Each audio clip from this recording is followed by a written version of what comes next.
팔복을 계속해서 강의하면 할수록 그렇구나. 자, 그러면서 이제 네 번째 이 순서가 되면서 이제 마음이 점점 부담감이 오게 돼요. 그거는 바로 내가 이 말씀대로 살아야 되는데, 복인주는 이제 알겠는데 그러면 내가 이 말씀대로 살아야 되는데 하는 그 부담감이 짓누르게 됩니다. 오늘 이 시간에도 우리가 이 거룩한 부담감을 가지고서 좀 말씀을 들었으면 좋겠습니다. 오늘 본문의 말씀 6절 한 절이죠. 우리 다시 한번 같이 보겠습니다. 의에 줄이고 목마른 자는 복이 있나니 그들이 배부를 것이며. 아멘. 의에 줄이고 목마른 자는 복이 있나니 그들이 배부를 것이며. 공동번역 성경을 보니까 옳은 일에 줄이고 목마른 사람은 행복하다. 그들은 만족할 것이다. NIV 영어 성경에는 Blessed are those who hunger and thirsty for righteousness, for they will be filled. 이렇게 되어 있고요. 또 헬라어 원역 성경을 보니까 마카이리오이 호이 베눈테스 가이디폰테스 덴 디카요 순에 오티 아우토이 소르타스 테손타이 이렇게 되어 있어요. 저도 잘 모르니까 보고 읽었습니다. 2000년 전에 예수님 당시에 사용하던 언어가 헬라어죠. 예. 아마 예수님 당시에는 그렇게 이제 읽었을 것입니다. 그리고 이 유진 피터슨의 메시지 성경을 보니까 하나님께 입맛이 당기는 너희는 복이 있다. 그분은 너희 평생에 맛볼 최고의 음식이요 최고의 음료로다. 이렇게 해석을 했습니다. 자, 오늘 네 번째 복인 의에 줄이고 목마른 자는 복이 있나니. 오늘 이 말씀은 죄인이 최고로 믿음이 좋아졌을 때, 우리 신앙생활이 최고로 깊어지고 최고로 내 영적인 컨디션이 좋아졌을 때, 그때 오늘 본문의 말씀이 적합한 말씀이에요.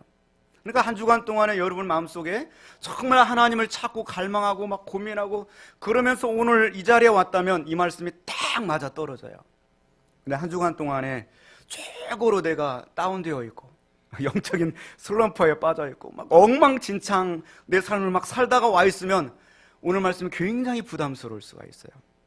예수님 당시에 많은 유대인들은 로마의 식민지로 살았습니다. 농사를 짓고 또 장사를 하고 그날 벌어먹고 사는 사람들.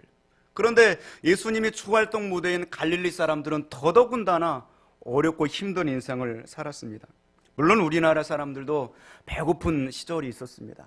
그래서 여러분 생각해 보세요. 불과 한 10년 전만 하더라도 인사할 때 뭐라고 인사를 하십니까? 진지 다 주셨습니까? 아침에 만나면 진지 다 주셨습니까? 그리고 점심에 만나도 식사하셨습니까? 그래요. 또 저녁에 만나도 또 식사하셨습니까? 그래요. 그 정도로 우리가 못 먹고 살았어요. 불과 얼마 전에도. 근데 최근 들어서는 별로 이런 인사를 듣지 못한 것 같아요. 요즘 들어서 식사하셨습니까? 하면 좀 이렇게 정서적으로 와닿지 않는 시대를 살고 있습니다. 그 정도로 우리가 어렵고 힘든 시기에 이 먹고 산다는 거, 그것이 굉장히 우리 인생의 중요한 문제였던 시간이 있었다는 것이죠. 우리 생각에 우리 육신이 배부르고 잘 먹고 그러면 우리는 복 있는 사람입니다. 그런데 오늘 성경 말씀은 정반대로 줄이고 목마른 자가 복이 있다고 말씀하고 있습니다. 줄이고 목마른 자가 복이 있다. 그리고 그들이 배부르게 될 것이다. 이렇게 말씀하고 있습니다. 그런데 무엇에 줄이고 무엇이 목마른 자가 복이 있느냐? 무엇에? 의에 줄이고 목마른 자가 복이 있도다. 오늘 6절 말씀 다시 한번 반복해서 읽겠습니다.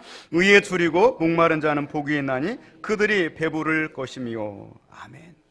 의에 줄인 자가 되고 의에 목마른 자가 되어야 된다. 자, 그렇다고 한다면 정말 우리가 의에 줄인 자, 의가 도대체 무엇이냐 하는 것입니다. 세상적인 어떤 이 의를 말하지는 않지 않을까? 이거는 하나님의 의를 말하는 것이죠. 하나님의 의가 무엇이냐? 하나님의 기준이다. 하나님이 판단하는 그러한 기준이다. 어떤 하나님의 평가 기준이다. 또 하나님의 잣대다. 하나님의 표준이다. 또 하나님의 본질이다. 또 하나님의 성품이다. 무언가 옳고 그른가를 판단하는 하나님만이 가지고 있는 어떤 그런 것이 하나님의 의다. 그 의에 줄이고 목말라 있는 자가 되어야 된다. 이렇게 말씀하고 있는 것입니다. 그런데 성경은 타락한 인간에게는 본질적으로 이러한 의가 없다는 거야. 이러한 의가 없다. 로마서 3장 10절 말씀 보니까 기록된 바 의인은 없나니 하나도 없으며. 인간은 본질적으로 우리에게는 의가 없어요. 그렇기 때문에 인간이 이 하나님의 의를 목말라 해야 된다. 이 하나님의 의를 갈급하고 간절히 찾아야 된다. 깨닫는 자도 없고 하나님을 찾는 자도 없고 다 치우쳐 함께 무익하게 되고 선을 행하는 자도 없나니 하나도 없도다. 여러분이 지금 생각하고 있는 그래도 나는 좀 괜찮은 사람이야, 그래도 나는 괜찮은 인생을 살았어, 내가 붙들고 있는 그 의라는 것을 가지고 하나님 앞에 서보면 그것들이 오히려 나를 속였던 것이, 그것 때문에 내가 하나님 앞에 더 나아가지 못했던 내 인생에 걸림돌이 될 수 있는 어떤 누더기 같은, 죄송한 표현이지만 걸레 조각 같은 그러한 의들이 우리에게 있을 뿐이다. 바울 사도는 자기가 율법의 의로는 빌립보서 3장 말씀 보면은 흠이 없는 자라고 그랬어요. 그러니까 율법의 의로 흠이 없는 자니까 의로운 사람인 줄 알았어요. 그런데 하나님을 만나고 예수님을 만나고 보니까 자기가 붙들었던 그 율법의 의라고 하는 것조차도 배설물처럼, 여러분이 화장실에서 그거 일 보시고 그거 귀하다 이렇게 하지 않고 아우 하고 바로 내리잖아요. 다 버리잖아요. 그렇게 여기게 되었다 고백을 하고 있는 것입니다. 우리가 일반적으로 세상 속에서 의인이라고 하는 사람은 다른 사람을 위하여서 자기를 희생하는 사람을 의인이라고 보통 이야기를 하고 있습니다. 예를 들어서 화재가 났는데 자기는 분명히 피해서 나올 수가 있습니다. 그런데 피해서 나오려고 하다가 나머지 사람들을 생각해서 집집마다 다니면서 초인종을 누르고 그렇게 하다가 연기의 질식에서 숨진 사람, 그런 사람을 매스컴이나 신문을 통하여서 의인이다 이렇게 우리가 표현을 하고 있습니다. 또한 교통사고 현장에서 그냥 지나가면 돼요. 그런데 창문 너머로 흔드는 그 하얀 손수건이 걸려가지고 다시 차를 세우고 달려가서 그 사고 현장을 수습하고 인명 구조를 하다가 뒤따르는 차에 의해서 추돌사고를 당해서 목숨을 잃는 사람, 우리는 그런 사람들을 가리켜서 의인이다 이렇게 이제 표현을 하고 있습니다. 또 소방서에서 이 소방관으로서 죽어가는 아이를 위해서 자기 청춘, 자기 목숨도 소중한데 희생하는 사람들, 우리가 살다 보면은 많은 의인들이 있습니다. 우리는 그들을 칭찬하고 그들을 통하여서 감동을 받고 또 박수를 쳐주고 그럽니다. 그런데 내가 그렇게 죽지는 못하죠. 왜냐하면 목숨은 하나뿐이니까. 우리는 그들에게 감동을 받고 이 칭송을 하고 그러지만 만약 내가 그 자리에 있다면 그렇게 죽을 수 있을까? 참 이거는 쉽지 않은 일입니다. 그런데 성경에서 말하고 있는 의는 이거보다 더 어려운 거예요. 이거보다 더 디카요 시네라고 하는 헬라어인데요, 이 성경에서 말하는 의는 하나님의 그 기준에 일치하느냐 하는 겁니다. 하나님의 말씀에 일치하느냐 하는 것입니다. 예를 들어 성경에서는 이 주라고 하는 그 단어 자체가 어떤 이 화살을 쏘는 데서 나옵니다. 화살을 쏴가지고 관역에 명중했느냐, 이거는 죄가 아닌 거예요. 이 관역은 무슨 관역입니까? 하나님의 말씀의 관역입니다. 하나님 말씀에 정확하게 명중하는 삶을 살면은 이거는 죄가 아닌 거예요. 하나님의 기준과 하나님의 표준과 그 일치하는 것입니다. 그런데 그 하나님의 관역에 빗나가 버리면 그거는 죄라고 하는 거예요. 그거는 바로 하마르티아라고 해서 관역을 빗나갔다는 거예요. 우리는 인생을 살아가면서 얼마나 하나님 말씀의 관역에 빗나가는 인생을 살면서 우리가 악을 범하고 있는지 모릅니다.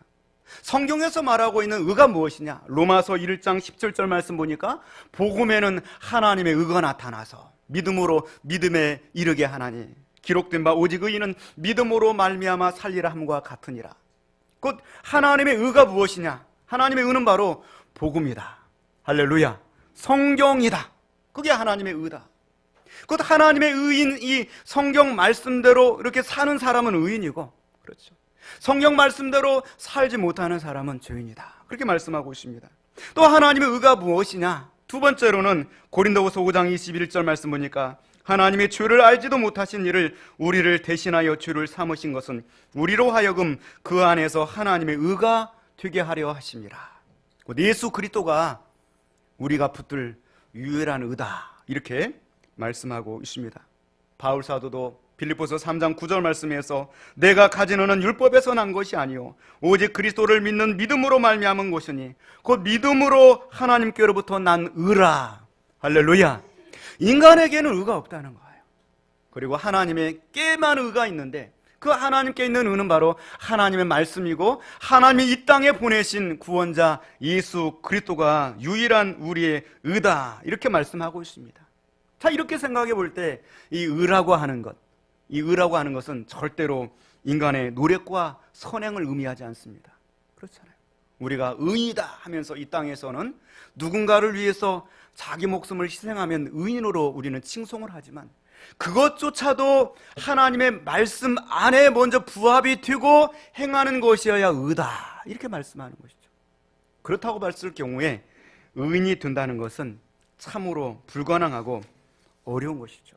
그런데 오늘 본문의 말씀에 그 의에 줄이고 목마른 자가 예수님이 말씀하시는 복이 있는 사람이라. 서두에 말씀드린 것처럼 신앙의 영적 컨디션이 최고조로 달했을 때 그때 말씀에 줄여 있고 그때 예수님께 굶주려 있는 사람이 되는 거예요.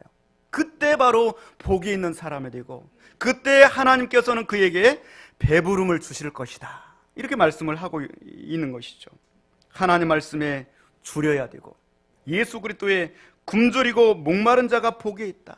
이 성경에 보면은 페눈 테스, 디폰 테스, 이 헬라어 단어가 그냥 한 끼 두 끼 굶어서 굶주린 이 정도가 아닙니다. 그냥 내가 그것이 없으면, 예수 그리스도가 없으면, 말씀이 없으면 내가 살 수 없습니다. 내가 지금 죽기 전의 상태와 같습니다. 그렇게 내 심령이 느끼고 간절히 바라고 원하는 그것을 바로 오늘 의에 줄이고 목마른 자라고 표현하고 있습니다. 내 몸에 흐르는 혈관 하나하나, 내 몸에 지금 살아서 있는 그 세포 하나하나가 간절히 말씀을 바라고 예수 그리스도를 바라는 상태. 이런 사람에게 물 한 모금은 천하보다 귀한 것이고, 이런 사람에게 죽 한 스푼은 그의 생명을 살리는 양식과 같은 것이죠. 바로 그런 사람이 바로 복이 있는 사람이라, 이렇게 말씀하고 있습니다. 우리는 육신을 가지고 있어요. 몸을 가지고 있기 때문에 아마 여러분이 오늘 이 자리에 오기까지는 분명히 무엇인가 드시고 오셨을 거예요.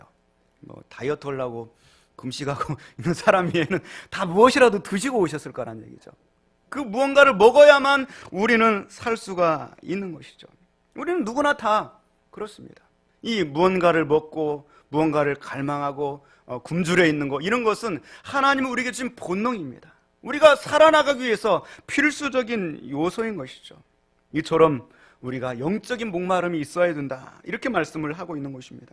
어떤 사람들은 똑같은 인간인데 배움에 목말라 하고 있습니다. 그래서 어떻게든 자기가 공부를 못했으니까 우리 자식은 공부를 좀 잘해야 되겠다. 그래서 이 자식을 일거수일투족을 감시해요. 조금 있다 또 들여다보고 또 들여다보고. 그리고 공부를 좀 하고 있는 것처럼 보이면 편안한 거예요. 자기 목마름이 해결이 돼요. 근데 자녀가 잠시만이라도 스마트폰 보고 게임을 하고 있으면 목말라 해요. 뭘 해야 되는데? 공부를 해야 되는데 자기가 좀 공부를 그렇게 좀 하지. 자녀의 그 공부에 목말라 하는 사람들이 있어요. 연예인들은 인기에 목말라 합니다. 그래서 그 인기가 떨어지면 그냥 살 소망을 잃어버려요. 그 인기에 목말라 하는 사람이 있습니다. 어떤 사람은 출세에 목말라 합니다. 성공하려고 목말라 하고요. 끊임없이 도전하고 노력하고. 인간은 누구나 다 이러한 목마름들을 가지고 있습니다. 인간은 다 누구나 다 목마른 존재입니다. 성공하면 목마름이 끝나느냐, 출세하면 목마름이 끝나느냐? 그렇지 않아요. 성공하면 할수록 더 목말라 합니다. 출세하면 할수록 더 출세에 목말라 하는 것이 인간입니다. 인간은 이렇게 목마른 존재들입니다. 에브람 메슬로우라고 하는 미국의 이 인본주의 심리학자가 있습니다. 이 사람은 이제 러시아계 유태인인데요. 그는 7명 형제 중에서 장남이었습니다. 그가 이제 그 아버지가 공부에 대한 목마름이 있었어요. 그래서 너는 장남이고 그 동생들을 위해서 너는 꼭 성공해야 된다. 그러기 위해서 공부를 해야 된다. 그래 뉴욕으로 보내가지고 공부를 이렇게 시켰습니다. 위스콘신 대학이라는 대학에서 심리학을 전공을 했습니다. 그때 당시에 뉴욕은 백인들만의 세상이었어요. 그곳에서 이 유태계인 이 사람이 이제 메슬로우가 공부를 하면서 자기는 늘 흑인 취급을 당했다고 고백을 했어요. 그러면서 이 공부를 하고 그러면서 그가 이 많은, 여러분도 이제 대학을 나오고 교육학을 전공하신 분은 누구나 다 메슬로우의 5가지 욕구 단계를 아실 거예요. 교직을 하려면 필수입니다. 5가지 욕구 단계를 그가 기술을 했습니다. 그 욕구 단계 보면은 가장 먼저는 이제는 인간은 생존의 욕구를 가지고 있다. 뭔가 먹고 마시고 어떤 이런 욕구를 가지고 있다. 두 번째, 이 욕구가 충족되면은 그 다음이 끝나버리는 것이 아니라 안전의 욕구를 가지고 있다. 내가 좀 안전해야 되겠다는 욕구를 가지고 있다. 세 번째로는 이렇게 안전해지면 그 사람이 이제는 인간으로서 만족하느냐? 그렇지 않다. 또한 그 사람은 사회적인 욕구를 가지고 있다. 이 세상에서 누군가 어울리고 싶고 함께 어디 기관에 소속하고 싶은 사회적인 욕구가 있다. 자, 이렇게 사회적으로 소속돼 있으면 인간으로서 이제는 만족해야 되는데 그렇지 않다. 그 다음에는 존경받고 싶은 욕구가 있다. 누군가 나기를 인정해주고 칭찬해주고 그래야 내가 살아가는 어떤 인간의 욕구 단계가 있고, 그러면 남에게 인정받고 칭찬받으면 되느냐? 그렇지 않다. 그 다음에는 자아실현의 욕구가 있대요. 그래서 자신의 어떤 이 가치를 실현하면서 자기가 하고 싶은 일을 하면서 살아야 된다.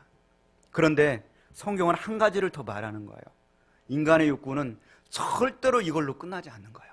인간의 욕구는 바로 하나님을 만나야 그 목마름이 해소되게 되고 그 목마름이 해갈되게 되는 줄로 믿습니다. 우리 옆 사람과 한번 인사 좀 해볼까요? 이러한 욕구가 있습니까? 예, 이러한 목마름이 우리 속에 있어야 돼요. 오늘 주일날 여러분 이 자리에 오신 거는 아마 이런 하나님과의 관계가 채워지지 못했기 때문에, 내가 그래도 이제 먹고 사는 단계는 넘어서고, 그리고 어느 기관에 속해 있고, 내 집에 누가 강도가 들어오지도 않고, 내가 어느 기관에서 칭찬도 받고 나름대로 인정을 받는데, 그런데도 여전히 내 속에 이 목마름이 있다는 것이죠. 그 목마름 바로 하나님과의 관계에서 목말라 하는 것입니다. 여러분, 예배 시간을 통하여서 그 목마름이 해결되기를 주님의 이름으로 축원을 드립니다. 우리가 이러한 이 목마름을 가지고 있다가 어느 날 말씀을 듣다가 찬송을 들으다가 예수님을 만나게 됩니다. 그리고 그분의 말씀을 듣게 됩니다. 그리고 그 안에서 은혜를 받게 됩니다. 그러면 내 인생의 욕구가 달라지게 되는 거예요. 이전에는 내가 세상에서 남들처럼 성공하고 돈을 벌고 출세하고 어떤 그렇게 살고자 하는 욕구가 내 속에 100%였어요. 그런데 예수 그리스도를 만나고 나면 내 인생이 완전히 달라지는 것입니다. 아, 내 인생이 이렇게 귀한 존재구나. 어쩌면 내가 앞으로 남은 인생이, 저도 이제 얼마 남지 않았어요. 제 인생을 돌이켜보니까 뭐 30년, 40년 얼마 남지 않은 그 인생을 살아가야 되는데, 내가 그냥 이렇게 세상 사람들이 욕구하는 거를 욕망하며 살기에는 너무나 아까운 거예요. 너무나 아까운 거예요. 내가 보다 더 가치 있는 일을 위하여서 내 인생을 살아가고 싶은 그런 강한 열망이 내 속에서 일어나는 거예요. 누구처럼? 예수님처럼 살 수 없을까? 그렇게 인생을 살아갈 수 없을까? 어떤 사람은 그러한 갈망이 미쳐가지고 선교사로 좋은 직업을 놔두고 떠나기도 하고요. 어떤 사람은 신학교로 들어가기도 하고요. 어떤 사람은 새벽부터 주예전에 나와서 헌신하고 청소하고 막 운행하고 봉사하고 가르치고 그러면서 행복해하는 거예요. 할렐루야. 이러한 내적인 영적인 목마름이 있는 사람이 되라고, 그러한 사람의 행복한 인생이라고 주님은 우리에게 말씀에 주고 있는 것이죠. 하나님을 만나는 사람만이 그러한 욕구가 속에서 막 솟구쳐 오르고요, 그러한 충동이 그 인생을 사로잡는 인생을 살게 되는 거예요. 그러한 인생이 세상에서 가장 아름답고 가장 복되고 가장 하나님의 기준에 봤을 때 복된 인생이라고 말씀하고 있는 것입니다. 우리가 예수님을 만나기 전에는 이러한 목마름들이 간절하지 않았습니다. 근데 적어도 예수님을 만났다고 한다면 우리 안에 이러한 간절한 목마름들이 내 인생을 지배해야 되는 것입니다. 내 인생의 말년의 마지막에 섰을 때 그 자리에 내가 있어야 되는 거예요. 많은 사람들이 10년만 더 젊어졌으면 생각을 합니다. 우리 옆 사람 다시 한번 인사할까요? 10년만 더 젊어졌으면 얼마나 좋을까요? 예, 저도 10년만 젊어졌으면 교회 개척을 할까 한번 생각해봤을 것 같아요. 10년만 젊어졌으면. 그래요. 그래 묻겠어요. 10년 젊어지면 뭐 하려고? 그렇잖아요. 10년 젊어지면 또 세상의 그 욕망에 목말라서 옆 사람 상처 주고 또 그렇게 살려고? 그리고 10년 살면은 모습이 지금의 모습과 좀 달라졌을까요? 그렇잖아요. 지금 현재 중요합니다. 오늘 이 말씀 앞에서 중요합니다. 내 앞에 주어진 내 세월, 내 인생을 내가 어떻게 살아가야 될 것인가? 우리 안에 이러한 목마름을 우리가 가지고 있었던 이유는 바로 예수님에게 이러한 목마름이 있었기 때문입니다. 예수님께서는 십자가에 달려서 돌아가실 때 내가 목마르다 그렇게 하셨어요. 얼마나 목마르실까요? 밤새도록 그 땀방울이 핏방울이 되도록 기도하시고요. 그리고 잡히셔서 그 밤새도록 신문을 당하시고 아침 일어나자마자 막 채찍질을 당하셔서 온몸에 살점이 떨어지고 거기에서 모세혈관들이 터지고 막 피부 마디마디 조각조각조에서 핏덩어리를 쏟아내고, 그리고 예수님은 얼마나 목마르셨을까요? 그런데 예수님이 가지고 있는 그 더 깊은 목마름은 바로 우리들이 의인 되는 목마름인 거예요. 우리들이 죄 문제를 해결하는 목마름인 거예요. 우리가 온전한 목적을 가지고 사는 인생을 살아가야 될 텐데 그것에 관한 목마름이 그 예수님에게 간절하셨던 거예요. 그 예수님께서 십자가에 달려 돌아가시고 살아나심으로 우리의 모든 죄 문제가 해결되게 되었고요, 우리의 목마름의 근본적인 문제를 해결할 수 있는 길을 열어주신 줄로 믿습니다. 우리가 능력받고 하나님 앞에서 아름다운 인생을 살아갈 수 있는 길을 주님이 열어주신 것입니다. 우리는 보다 더 가치 있는 인생을 위해서 목말라 해야 됩니다. 다른 사람의 영혼의 구원의 문제를 목말라 해야 되고요, 내 자녀가 정말 이 어지러운 세상 속에서 죄악에 물들이지 아니하고 하나님의 그 기준에 부합하게 예수님 말씀과 또 예수님 바라보며 살아가도록 하는 일에 목말라 하는 우리가 되어져야 돼요. 공부 하나 안 하나, 그래서 막 가가지고 문 열어보고 공부에 목말라 하고 출세에 목말라 하는 데서 보다 더 고차원적인 목마름이 우리 가운데 있어져야 될 줄로 믿습니다. 그렇게 하나님의 은혜가 나를 사로잡고 하나님 말씀이 나를 사로잡을 때, 그때 내가 조금씩 내 영혼이 배부르다 하는 느낌을 갖게 되는 것이죠. 의에 줄이고 목마른 자는 정말 예수님 없이는, 하나님 없이는 내가 아무것도 할 수 없습니다. 이거를 점점 깨닫고 고백하며 예수님께 기대고 의존하며 간절하게 살아가는 인생이 바로 의에 줄이고 목마른 인생이 되는 줄로 믿습니다. 갈라디아 2장 20절 말씀 보니까 내가 그리스도와 함께 십자가에 못 박혀나니 그런즉 이제는 내가 사는 것이 아니오 오직 내 안에 그리스도께서 사시는 것이라. 이제 내가 육체 가운데 사는 것은 내가 아니요 오직 나를 위하여 자기 몸을 버리신 하나님의 아들을 믿는 믿음 안에서 사는 것이라. 바울 사도는 감히 그렇게 고백을 하고 있는 것입니다. 요즘 새벽에 로마서 강해를 계속해서 하고 있습니다. 거기 보니까 구약의 이 아브라함도, 구약에 나오는 이 다윗도 이러한 목마름을 가지고 살았더라고요. 다윗은 시편 42편 말씀에 그렇게 고백을 했습니다. 하나님이여 사슴이 시냇물을 찾기에 갈급함같이 내 영혼이 주를 찾기에 갈급하나이다. 내 영혼이 하나님 곧 살아계시는 하나님을 갈망하나니. 그는 그렇게 고백했습니다. 그는 왕으로서 부족함이 없었어요. 세상적인 성공 다 이룬 사람입니다. 그런데 그가 하나님 앞에서 목마름을 경험하는 것입니다. 목이 말라서 죽을 것 같은 그 사슴처럼 그 영혼이 목마름을 고백하고 있는 것입니다. 하나님이여 주는 나의 하나님이시라. 내가 간절히 주를 찾되 물이 없어 마르고 황폐한 땅에서 내 영혼이 주를 갈망하며 내 육체가 주를 앙모하나이다. 다윗은 이렇게 평생 하나님이 주시는 그 은혜에 목말라 하는 그 사슴처럼 헐떡이면서 인생을 살았던 것입니다. 성경에 보니까 바울 사도도 그랬습니다. 내가 그리스도와 함께 그 부활의 권능과 그 고난의 참여함을 알고자 하여 그의 죽으심을 본받아 어떻게 해서든지 죽은 자 가운데서 부활에 이르려 하노니 내가 이미 얻었다 함도 아니요 온전히 이루었다 함도 아니라 오직 내가 그리스도 예수께 잡힌 바 된 그것을 잡으려고 달려가노라. 아멘. 하나님의 백성들은 보다 더 간절하게 예수님께 목말라 하고 말씀에 목말라 해야 되는 것입니다. 요즘 최근에 지난주에 읽은 이 글 중에 율로족이라고 하는 이 단어를 봤습니다. 혹시 율로족이라는 단어 아세요? 네, 새로 생긴 신조 같아요. 네, 그 율로족이라는 이 단어는 영어 단어로서 you only live once 이렇게 돼 있어요. 그러니까 이제 너는 단 한 번의 인생을 산다 그 뜻이에요. 이게 이제 율로족의 시조가 되는 거예요. 너는 오로지 단 한 번의 인생을 살 뿐이다 이렇게 말하고 있어요. 이 율로족이 이렇게 나오게 된 이유 중에 하나는 가면 갈수록 인간이 개인주의화 되는 거예요. 예를 들어서 최근에 이제 극장에서 이제는 이제 보통 예매를 할 때 2명, 3명 이렇게 예매를 했는데 최근 들어서 약 43%가 1인 매매가 증가하고 있대요. 그래서 혼자 영화를 봐요. 혼자. 내 인생은 단 한 번이야. 그리고 내가 하고 싶은 것을 지금 못하면 나중에 못할 수 있기 때문에 누구와 상의하고 이렇게 하다 보면은 일정이 틀어질 수 있잖아요. 그러니까 지금 내가 영화 보고 싶으면 그냥 영화를 보는 거예요. 예.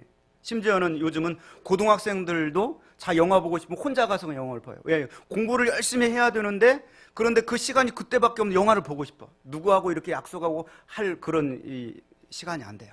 그러니까 이 율로적으로 고등학생들은 혼자 영화 보는 이 사람들이 많아지고 또 뮤지컬이나 또 연극이나 이런 거 관람하는 이른 숫자들이 갈수록 늘어나고 있다는 거. 이게 이제 율로족입니다. 이 율로족의 그 몇 가지 특징 중에 하나는 내일보다 오늘이 중요하다는 특징을 가지고 있어요. 내일은 내 시간이 아니잖아요. 오늘이 중요하다. 내일 일을 염려하지 말고 당장 오늘부터 내가 실천하자. 이게 율로족의 특징이에요. 세 번째로는 물질보다는 나의 정신을 위해서 투자하자. 이게 율로족의 특징이라고 그래요. 사는 성도 여러분, 이 율로족의 시대를 살아가면서 제 아들도 율로족 중에 하나더라고요. 혼자 학생인데 혼자 영화 보러 갔더라. 오늘 티켓을 봤어요. 그래서 요즘 세상이 이런 세대구나. 그런데 보다 더 깊이 들어가서 여러분은 단 한 번뿐인 인생을 사는데 그 가치 있는 그 인생을 어떻게 살아갈 것인가? 정말 하나님께 목말라 하고 하나님 말씀에 목말라 하는 인생을 살아갈 수 있기를 주님의 이름으로 축원을 드립니다.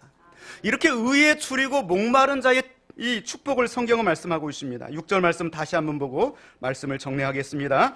의에 줄이고 목마른 자는 복이 있나니 그들이 배부를 것이며. 아멘. 그들이 배부를 것이며 그들의 배가 가득 차게 될 것이다.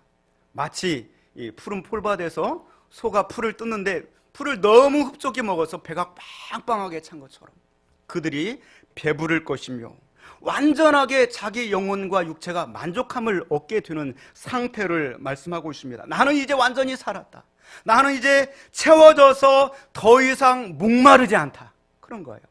내가 비록 경제적으로 조금 풍족하지 못할지라도 하나님으로 말씀으로 채워지니까 그 경제적인 목마름이 더 이상 나에게 커다란 영향이 되지 않는 거예요.